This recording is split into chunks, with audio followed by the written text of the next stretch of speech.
Road ప్రమాదం చోటు చేసుకుంది. ఒక ట్రావెల్స్ బస్ యాత్రని ముగించుకొని మదీనా వైపుగా వెళ్తున్నటువంటి క్రమంలో డీజిల్ ట్యాంకర్ ఢీకొట్టింది. దీంట్లో 20 మంది మహిళలు మరణించారు, 10 మందికి చిన్నారులు ఉన్నారు.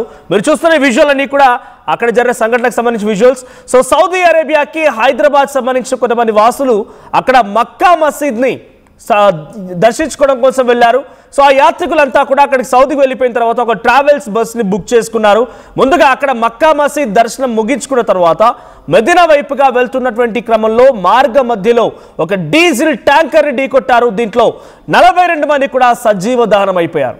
ఉన్నవారు ఉన్న దగ్గరే, కూర్చున్నవారు కూర్చున్న దగ్గరే అంతా అదే మాదిరిగా ఒక్కసారిగా అగ్నికి ఆహుతైపోయారు, సజీవ దహనం అయిపోయారు. ఇది ఒక బిగ్ ఇన్సిడెంట్ గా చూడాలి. అయితే ప్రస్తుతానికి మృతుల్లో 20 మంది మహిళలు ఉంటే 12 మంది చిన్నారులు ఉన్నారు. దాంట్లో అత్యధికంగా హైదరాబాద్ వాసులు ఉన్నట్టు తెలుస్తోంది. సో డీజిల్ ట్యాంకర్ ఢీకొనడంతో ఒక్కసారిగా మంటలు చెలరేగాయి.